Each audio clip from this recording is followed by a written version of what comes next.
Happy Thursday morning, everybody. We are back with another episode of Bammers. I am Matt Scalisi, joined by Ben Flanagan. And big day in college football. There are congratulations to all the college football athletes out there who are now gainfully employed and earning money for their own name, image, and likeness. A new revolution in the sport. They are now, profiting from their own talent and their own stardom, and we're gonna be getting into another aspect of college football stardom today, Ben, by talking about movies. We're in the middle of the off season. We're hitting summer movie season. It's July 1st, and normally we would be months into summer movie season at this point, but it's been a weird time, and we're starting to hit our stride though now. There's a lot of good stuff coming out this month, but we wanted to get into. We're both big movie guys, Ben.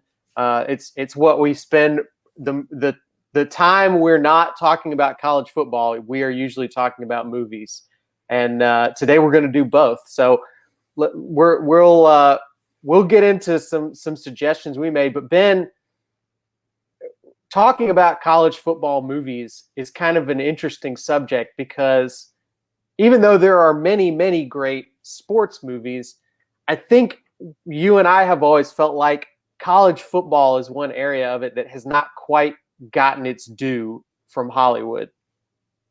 Yeah, there's a lot of untapped potential in college football, at least that subgenre of movies. The landscape is a bit barren, and this makes it a tough list to make because there are really so few really great college football movies. And in my opinion, and we'll get to it, there is one clear greatest college football movie that is just so far and away better than all of the others that it's a short conversation to have. But, I hope that this inspires people to make more of them. I hope Hollywood is listening right now, Matt, because, as Daniel Plainview says in There Will Be Blood, there's a whole ocean of oil underneath our feet, and nobody can get at them because, but Hollywood. So hopefully they'll explore it a little bit more. It's clear that college football is really important to Americans, especially in the South. And I think that, we don't see many great sports movies anymore as it is. So it seems like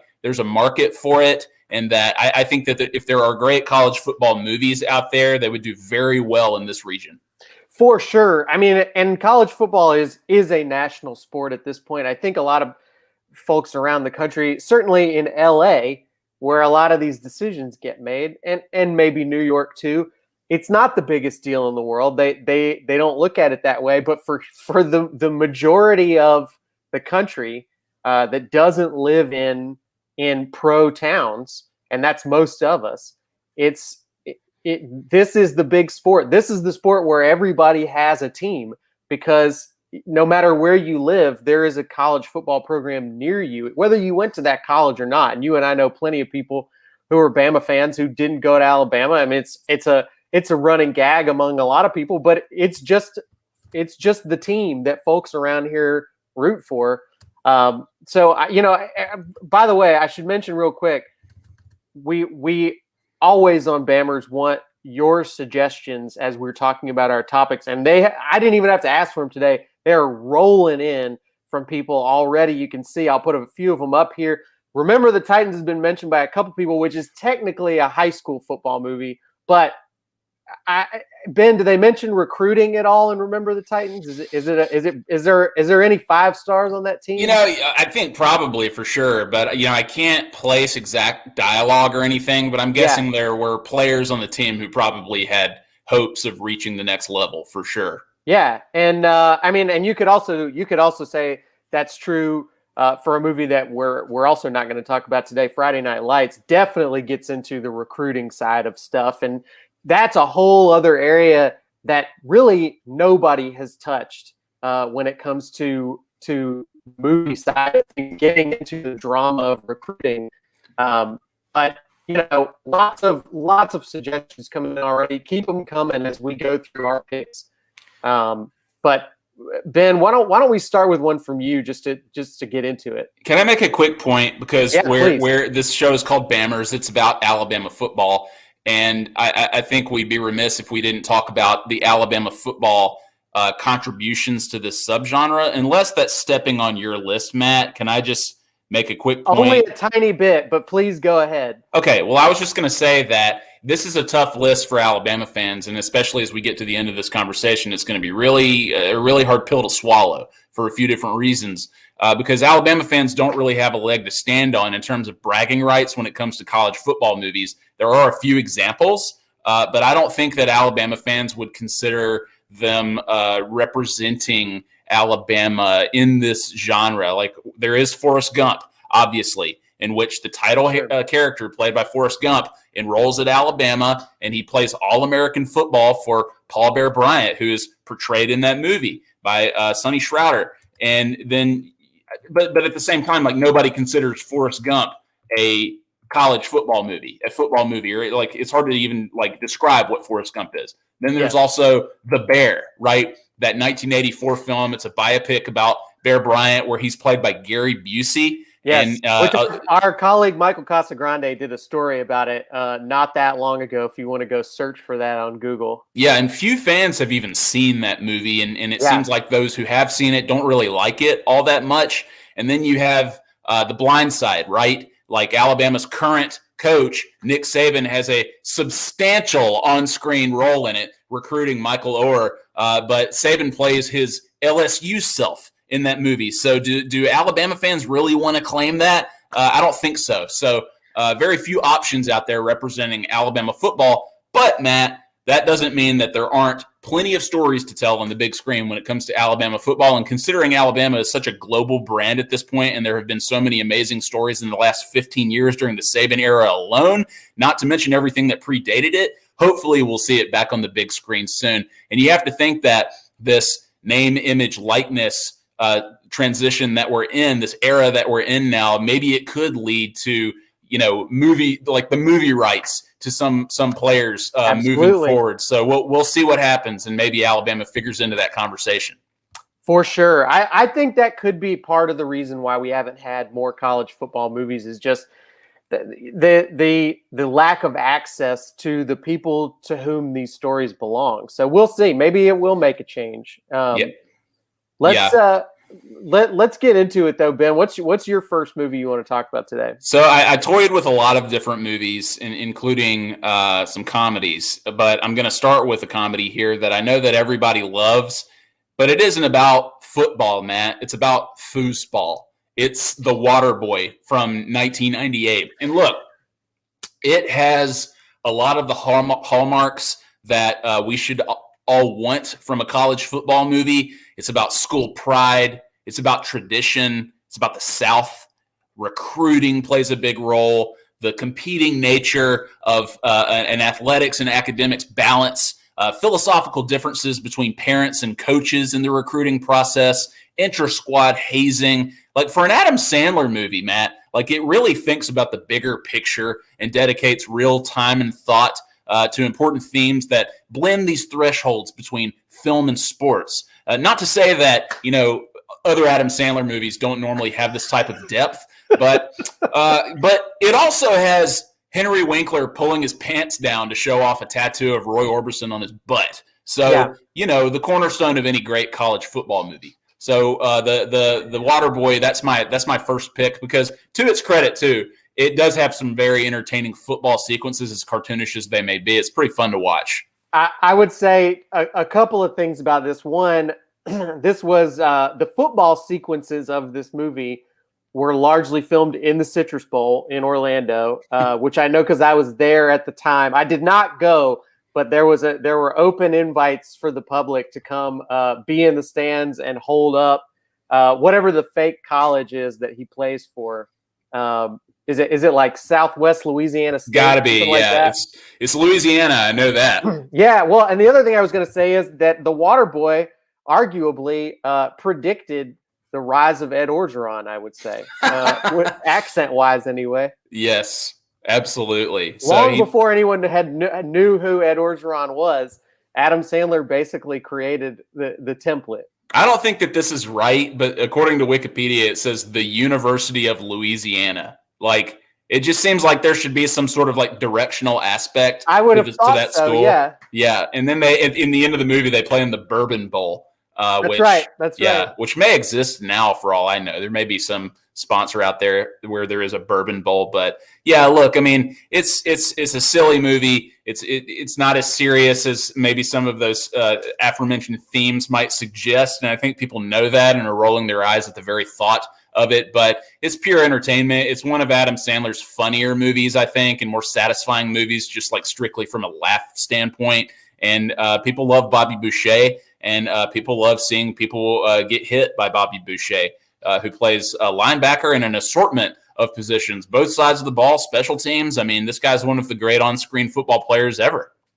I think Bobby Boucher has a lot of not personality wise, but in terms of playing style, some shared DNA with Vinny Sunseri, who we talked about recently on this show. Reminds me a little of him. Is that his comp? His real life Yeah, comp? that's what I'd say. Yeah, his draft comp. Yeah, and he's also 31 years old in the movie too. So I'm sure there's a comp out there for that too. Like Chris Winkie, maybe right. Chris Winkie was one of the inspirations. You don't see a lot of older guys on defense. Usually, it's taking its toll by then. Very true.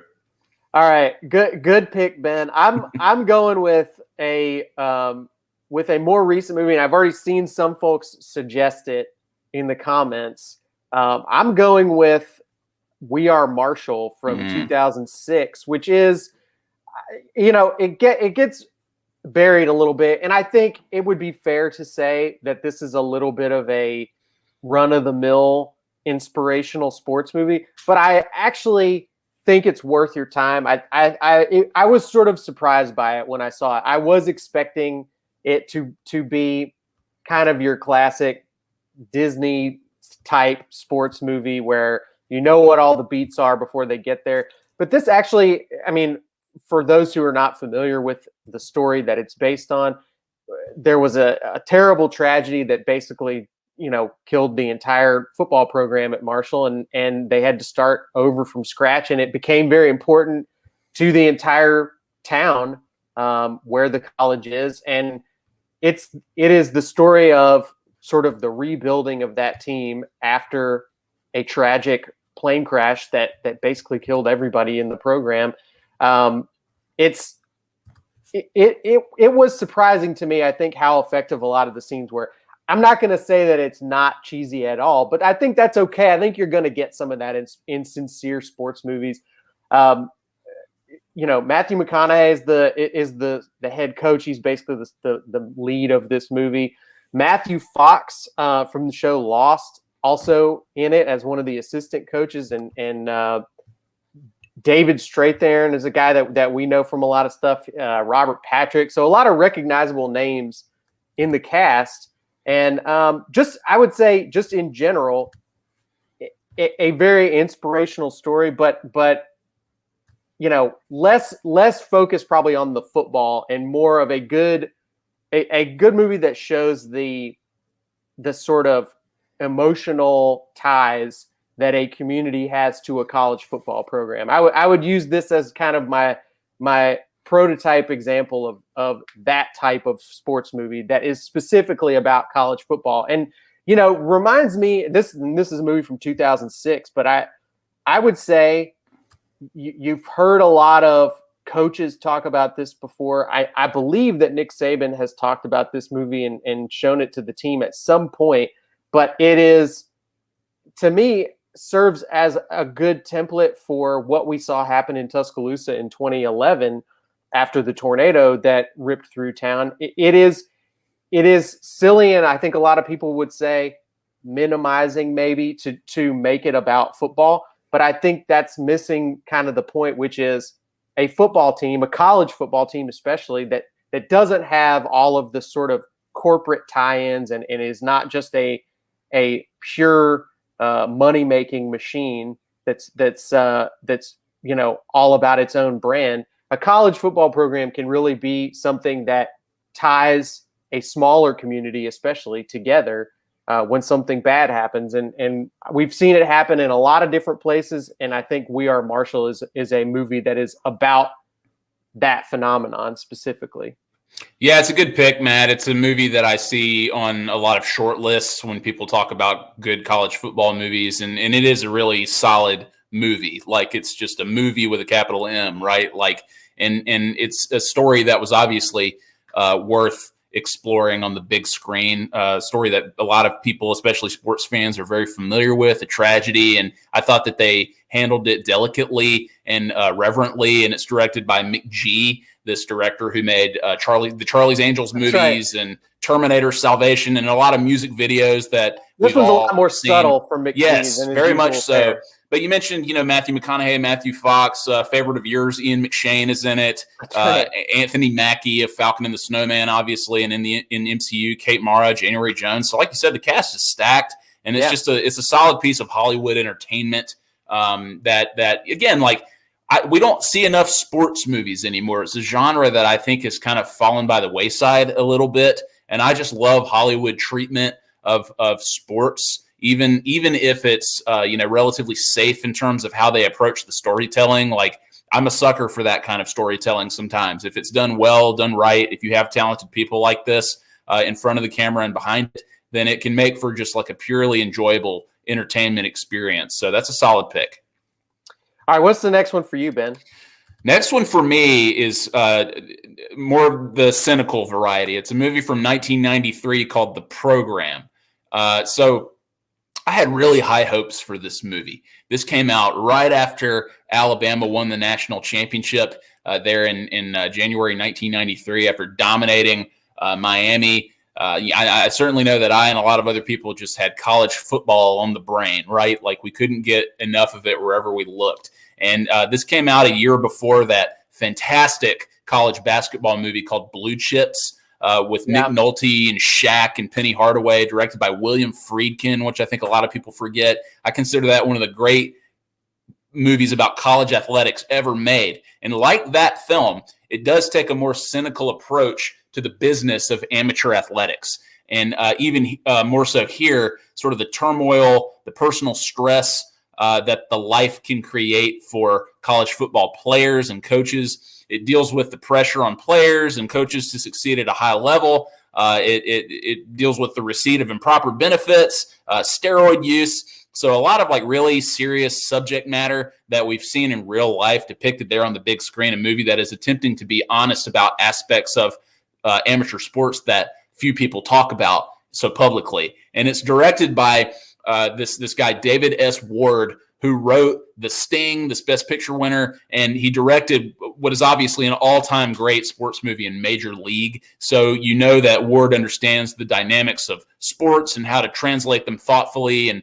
practically on screen. And it certainly looks and feels like a college football program. Like, the color scheme is very similar to Florida State in the movie. It was filmed in and around Columbia, South Carolina. So, for instance, Williams-Brice Stadium doubles as the school's football stadium in this movie. And, I was joking about some of the themes that the Waterboy explores, but it's really the program that does go in depth with some of those ideas. And it's seen through the eyes of Craig Schaefer as this hotshot Heisman candidate quarterback, and Omar Epps as the freshman running back, and James Caan, a screen legend, as the head coach who has to sort of navigate this chaotic program and take certain measures to avoid getting fired if he has another bad season. It's bowl game or bust for him in this movie, and he has to really weigh the pros and cons of maybe some tactics he wouldn't be super proud of to make that happen. Not a perfect movie by any stretch, but I did think it was interesting that a movie there in the early to mid 90s was willing to explore these themes. Yeah, I think this is, and we're always advocating for making original movies, but if you were going to remake a college football movie today, this might be the one to do that I would be most interested in, mostly just because I think there's so much drama and so much compelling storytelling that goes into what happens to the majority of college football programs every season. I mean, we cover Alabama most of the time here, and things are Alabama has its own kind of drama, but there's remarkable stability going on behind the scenes at Alabama. And that's just not the case for the majority of college football programs. There's so much turnover. Um, you know, the 4 out of 5 college football programs are used to having to change coaches every few years. I know you guys forgot about that are watching right now, but that's how it is for most people. The pressure is incredibly high. The stuff that has to be done behind the scenes to give yourself a shot sometimes creates drama of its own too. So to me, this is really, and I don't think you have to make it purely cynical. I don't think it has to all be negative and dirty. But the truth is, there's a lot of incredibly high pressure things happening in college football programs. And I don't think you have to over dramatize it that much. I think you can be pretty honest about it and make a movie like this today that shows how much a coach of one of these programs is having to deal with. I mean, it's incredible. It's amazing that these guys don't all snap. But and a lot of them do, to be clear. But I think this is I like the inspirational stuff. This is the kind of movie I think needs to be made again. Somebody needs to make a narrative movie about this kind of stuff that goes on in most college football programs every day. Yeah, college football is a multi-billion-dollar industry, right? And so it's big business that's worth exploring on the big screen. And I think it requires the skill, the minds of great screenwriters, great filmmakers. So maybe somebody like David Fincher, maybe somebody like Aaron Sorkin could apply that social network philosophy and structure to a story within the college football realm. Let's get a great director out there. And there's nothing wrong with seeking and expressing the truth about college football. And while telling an inspirational story at the same time. I mean, there are characters in the program that have a lot of integrity and really go through it and come out the other end of it, having learned a lesson. And so that's what you want with movies like this. You want your characters to learn lesson and come out on the other end better people. And so I think that's the case for the most part with this movie. But we can just go on and on about how there's just so much room left and how much is on the table for this genre. And I just hope more people explore it in ways like David S. Ward did with the program. And maybe they can do it better than him. Well, we've already seen this next one. My next pick mentioned multiple times, most recently from Pamela Sewell here. So we're going to go ahead and get into it. I've got The Blind Side next on my list. Now, there's a lot of discussion around this movie, in part because it was nominated for Best Picture, and a lot of people feel like maybe it wasn't deserving of that.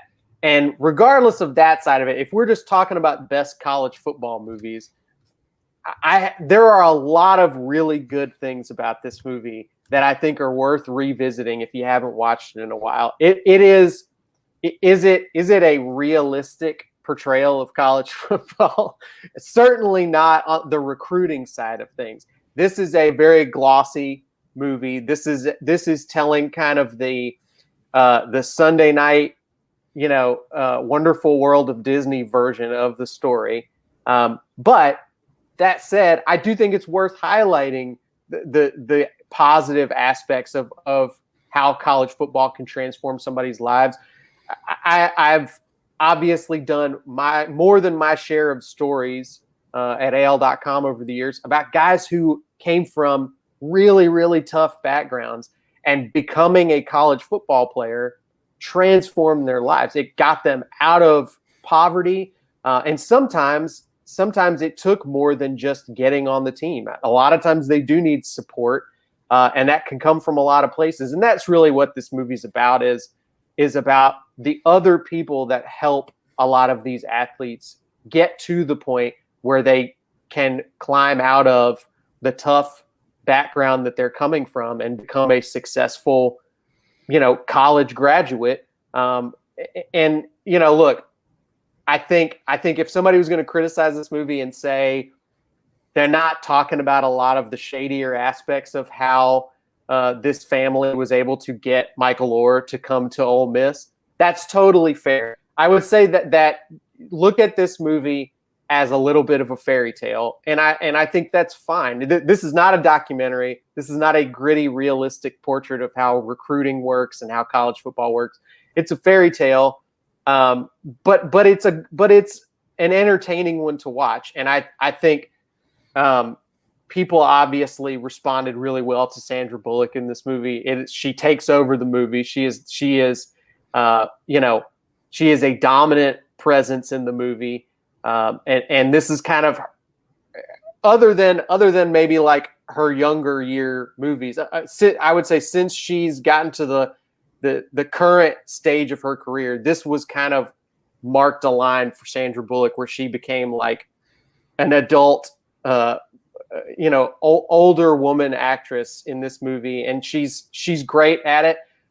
Tim McGraw as her husband is a good comedic role in this. And then honestly, you talked about it earlier, the scene where all of the college football coaches play themselves recruiting Michael Orr.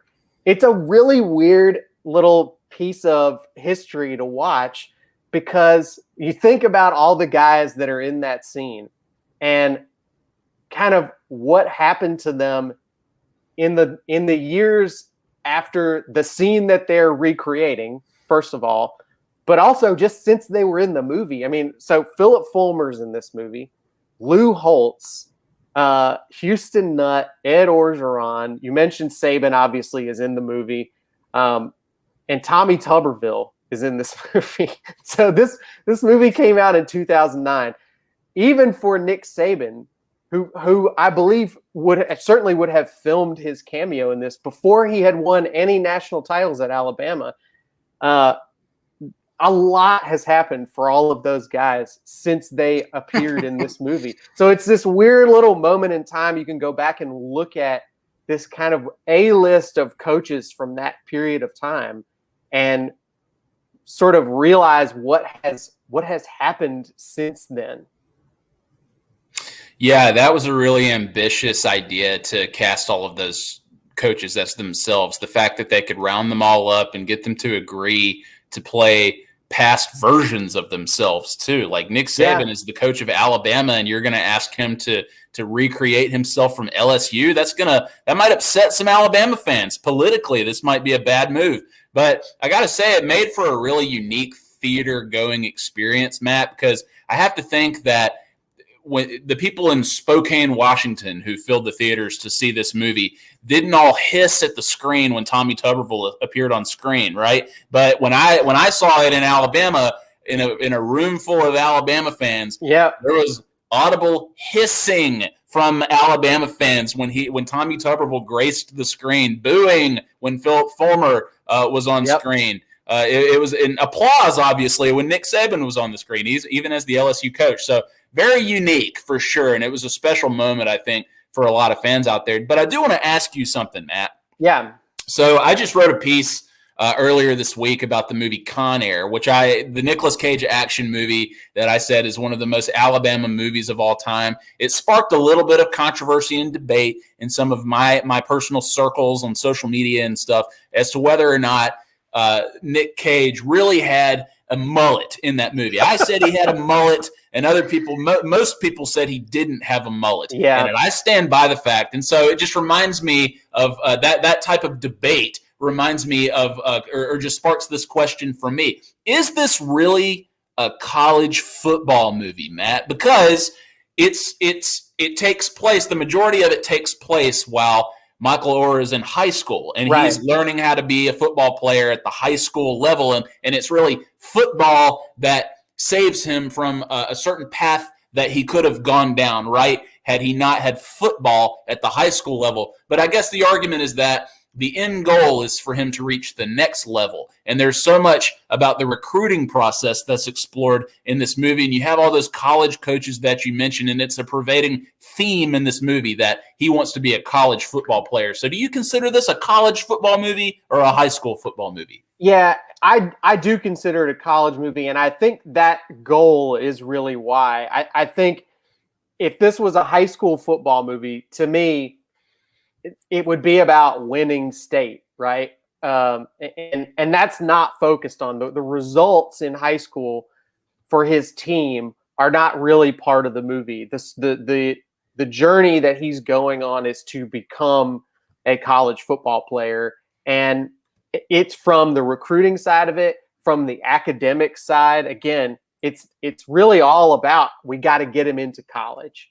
And I consider recruiting, and obviously this is my own personal professional experience.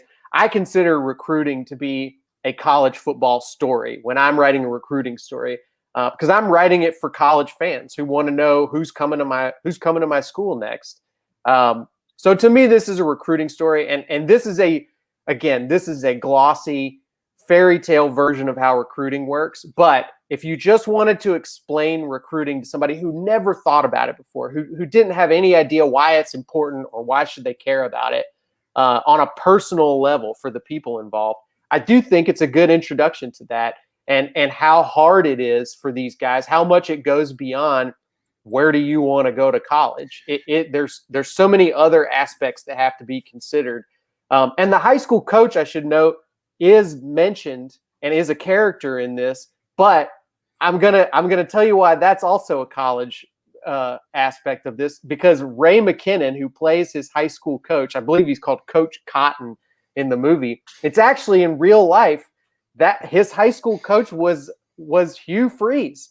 So Hugh Freeze is a character in this movie, further making this a college football movie to me. Even though he was a high school coach, but at the time, but yes. Yeah. No, but so Ray McKinnon, you mentioned, a great actor who is one of the great pure Southern voices on screen in movies and TV. But that's interesting. You're right. This movie sugarcoats the heck out of it, right? Like it is a piece of Hollywood entertainment that is designed in a lab to make you feel good. And it checks every single box it needs to do that, and it does it successfully. It's entertaining. I like the movie a lot. But I will give it some credit here, Matt. It does explore some of a more serious aspect, I guess, of the recruiting process, where I believe the NCAA calls into question the decision that Michael Oher makes to go to Ole Miss, right, where you have this family who are obviously Ole Miss fans. I think they make the case that Michael Oher wants to go to either LSU or Tennessee.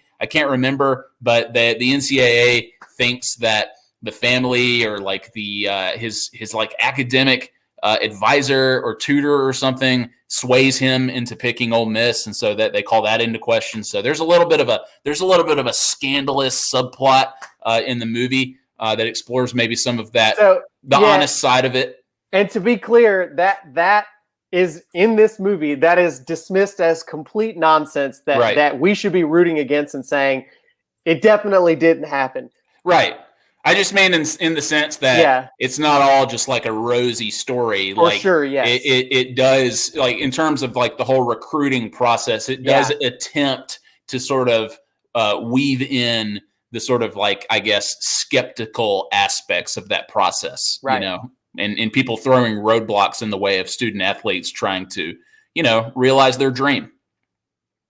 For sure. All right, Ben, let's I think we each have one left. So you do your now. So these are we sort of ranked these. So you're about to say what you think is the greatest college football movie of all time, and then I'll do my pick for the same. And I will just say that we have wildly different choices. It's not what I think; it's what I know is the greatest college football movie of all time. Rudy is the GOAT. It is. Like, and that might sting for some Alabama fans, but it's the God's honest truth. And as a lifetime Alabama fan, I'm not supposed to like Rudy, let alone say out loud that it is, without question, the best college football movie of all time. But here we are. So Rudy is a very important movie to me. Like, I love it. It's one of my favorite movies of all time. I think, again, we go into this whole idea of Hollywood sugarcoating a story like this. I mean, look, this is the ultimate underdog story. Again, it's designed to make us feel good. And is it based on a true story? Yes, it's based on a true story. There are plenty of Notre Dame fans out there who would tell you that this is not how it all went down, at least not every last detail of the story. But it's a movie. It doesn't matter. That's not what it set out to do, is to, be the Wikipedia entry for this thing that happened in this guy's life. It's designed to tell a story and do it effectively, make money, and make you feel good. And it did that. And for me, it makes it one of the all-time great movies, period, let alone college football movies. And the reason that it's a great college football movie is that it just gets every aspect of the college football experience, landscape, and otherwise that you should. It's about football's importance to families. It's about how kids fall hard for college football so early in their lives. The football sequences in the movie are beautifully and realistically filmed, and that's thanks to director David Onspaw, one of, if not the greatest sports movie director of all time. He also made Hoosiers. It gets the game day atmosphere where Rudy is looking for his extra ticket so that he can get into the game, but doesn't. It understands and appreciates tradition. It understands and appreciates why mythology in football is so important, and how we might expound on or how we might exaggerate the truth a little bit when we're telling those stories about all these great players and games and moments. And Rudy, like I mentioned before, it's the ultimate underdog story. It just has everything that you should want or need from a piece of Hollywood entertainment, but also a sports movie. It's got such a likable lead character played by such a likable actor in Sean Astin, who just carries the thing like maybe no other actor could in that role, and made him a screen legend even before Lord of the Rings. So Rudy is just it's a movie that my young daughter has grown to really love, and I watched it probably 50 times during 2019, 2020. So that might be coloring my perspective here a little bit, but I truly, genuinely believe that this is a great movie. And even as an Alabama fan, I'm not supposed to like anything Notre Dame, but as we've discussed so many times on this show, Matt, the Notre Dame thing is dead and gone, just in terms of having this like need or requirement to hate that program because of the series. It's just over for me because of the BCS championship in 2012, because of the college football playoff in 2020. Notre Dame is not a concern anymore. So I feel like we all have license to see, love, and appreciate Rudy as the greatest college football movie of all time. It's like talking about Harvard or Yale football at this point. Exactly. It's an ancient institution. Exactly. Who cares? Yeah, I agree with you about the myth making aspect of this, especially. I think that's a part of college football that, for me growing up, believing that it's bigger or sort of more dramatic or perfect than what in reality is happening on the field or behind the scenes is a huge part of why college football was as big a deal as it was for me growing up. And I think that's still true for a lot of fans. There is a mystique about it that's important to how we feel about college football. And that's not to say that it's fake. It's just that the nature of college football, to some degree, is there's some theatrics involved. It is really happening, and we can't predict it and we can't control it.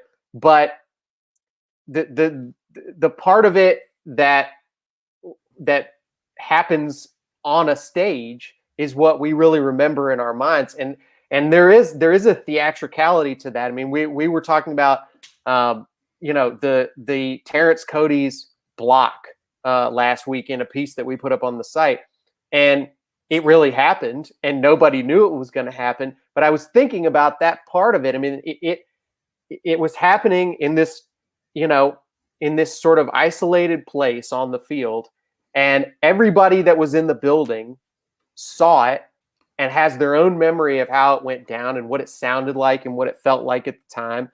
And it was a show. I mean, it was an incredibly dramatic piece of, entertainment, theater, whatever you want to call it. And it similar to what happens in Rudy. Everybody kind of has their own version of how it went down exactly.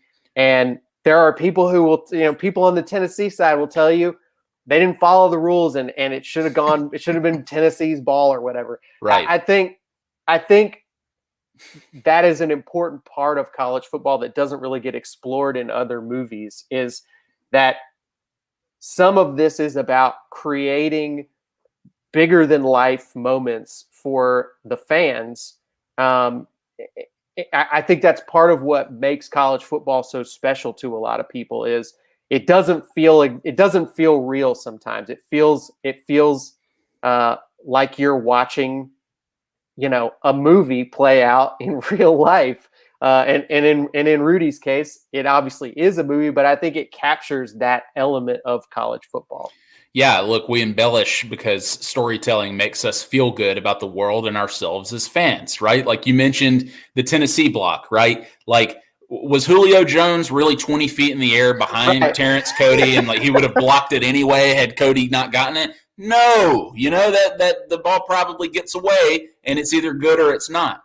And like you mentioned the Tennessee fans where it's like they should have gotten another snap. It's like those are the Rudy was offsides people. You know what I Yes. mean? Or like when Mark We Ingram. we got a few of those in the comments here. There you go. Well, Yeah. yeah, and why Mark Ingram, when he fumbled the ball against Auburn in the 2010 Cam Newton Orange Iron Bowl, did that ball really roll 30 yards in front of him through the back of the end zone? No, it rolled, probably 7 to 10 yards, but that's the way we remember it. We buy blindly into this mystique that you mentioned with our beloved teams, right? Even if the truth is a bit more boring than reality, it makes the games better. And like, even if we know what really went down, and sometimes the myth and the reality line up anyway, but it's just tricky when you have a movie like this that opens with the credits that say the following is based on a true story. Because Right. based on does not mean that every single moment and every single scene that you see on screen is true, right? Creative liberties are taken for dramatic effect. Again, if it played out exactly like it happened, then you might have a really boring movie on your hands. Right. So don't be the person who says, it didn't really happen this way to your sobbing friend when the Notre Dame seniors are laying their jerseys Right. on the desk of Dan Devine, Dan Devine's office to request that Rudy be allowed to play in their place. And you'll get tuned out appropriately when you shout that Rudy was offsides before that climactic sack against Georgia Tech at the end of the movie. It's a movie, folks. Let us have these moments. All right. So on the complete buying in entirely to the absurdity of college football. This is a movie. I think Rudy is a movie that glorifies college football and is about how amazing it can be and how inspiring it can be. I'm going with a movie that captures part of how I feel about college football, which is that it is very often complete nonsense, complete insanity, absurdity. That's really part of my favorite aspect of college football. So I'm picking a movie from the 1930s called Horsefeathers. It is a Marx Brothers comedy. It is actually a musical comedy because it's a Marx Brothers movie. But this is a movie that is a complete send up of college football. And it's fun to see that this movie was made and existed at a time when college football was really taking off. I think for people who don't, we all are aware that Alabama football was starting to become a big deal in the 1920s when they won their first Rose Bowl.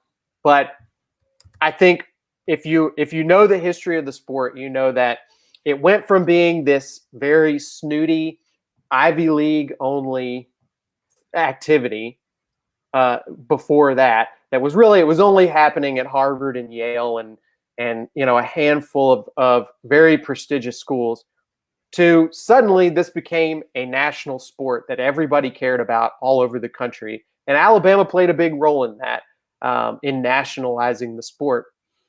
But in the 30s, it's on the rise. It's becoming massively popular all over the country. And right at that moment was when the Marx Brothers chose to make a movie completely mocking it and talking about how ridiculous it was. And I think it's funny to watch somebody who was approaching college football with fresh eyes, who a lot of people seeing football being played for the first time look at it and go, I have no idea what's going on. It looks like complete chaos. And I have happened to know a lot of fans. Despite me living most of my life in Alabama, I know a lot of people who didn't grow up watching football and who didn't really get exposed to it until they were adults. I'm married to one of them. I don't want to say it too loud because she's home, but to her, when she watches college football, this is what it looks like. It's nonsense. It's absurdity out there. And to some degree, it really is. We see stuff happen in college football every year that makes no sense. We've all watched the ball bounce off of an Ole Miss player's helmet and into the arms of somebody else, and they score a touchdown with it. This is the kind of absurdity, I think, that makes college football special and different. And that kind of stuff happens every week. And I think it is a sport that has really dramatic moments that are worth taking seriously. But I think it's really important that we also acknowledge how ridiculous college football is. And this movie is basically, for its time, this is a parody of college football. This is like the Wayans brothers making Scary Movie, but about college football. It's great. It's a great Marx Brothers movie. It's underrated, I think, because, I mean, movies like Duck Soup and A Night at the Opera, Day at the Races, those get usually most of the attention. But to me, Horsefeathers is pound for pound one of the funniest movies they ever made, right there with Duck Soup, just in terms of like the number of jokes and laughs that you're going to have watching it. So I highly recommend it. It's a great time. And you're right. Like it is a college football movie. I remember thinking this is so weird when I was watching it many years ago. Like, this is a college football movie and nobody talks about it. Why would they? It's a Marx Brothers movie, but it's, it may be more of a college football movie than The Blind Side, Matt. Probably is. It's look, I would say if you've never seen a Marx Brothers movie, start with this one. You can really, it is the jokes really hold up today. They're so clever and they come so fast. And there's also a little bit of there's something for everybody in this movie. There are one-liners from Groucho, which he's kind of known for, but there's also, again, there's big song and dance numbers. There is football scenes happening in this movie that definitely break the rules of college football, but they are, without spoiling it, they're extremely funny. How totally irreverent and disregarding all the rules of the game that we see in the movie. So this is, I think, for people who know the sport really well, you'll love this movie. But for people who don't really care anything about football, I think you would also enjoy and appreciate this movie because it probably sees the sport kind of how you do, which is that sometimes it looks like a big mess of bodies that have no plan and are just, sort of watching the ball bounce and whatever happens.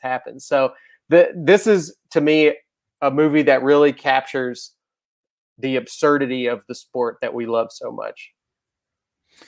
Yeah, great pick, Matt. And if you haven't explored the Marx Brothers, I didn't think we'd be talking about the Marx Brothers necessarily on this show, but I mean, it's like watching live action Looney Tunes. I mean, if you like to laugh, I mean, or it's like, I know there are a lot of Alabama fans who probably grew up watching like the Three Stooges, for instance, Sure. and have an affinity for that type of comedy, and where it's literally like a joke every other sentence in this movie. And they're all so clever and funny, and Groucho Marx is just a legend. So incorporating college football into that, if you can have both at the same time, it's a win-win. So great pick.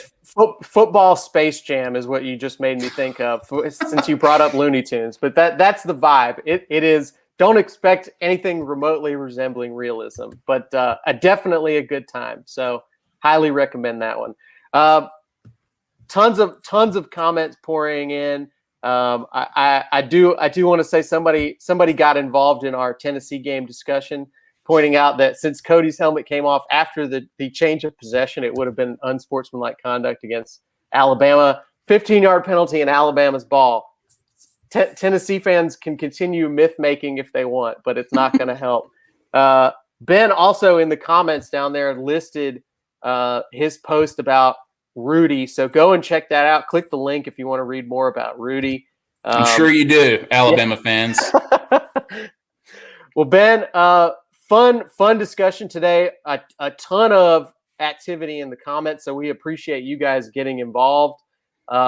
RTR18 to John Ensley. Throwing one more in there before the end of the show. Probably for Horsefeathers. That's right. We'll be back again next week to talk another off-season topic with you here on Bammers. But Ben, thanks for joining me, man, and enjoy some movies this 4th of July weekend. Thanks, Matt. You too. Everybody be safe and have a happy 4th of July.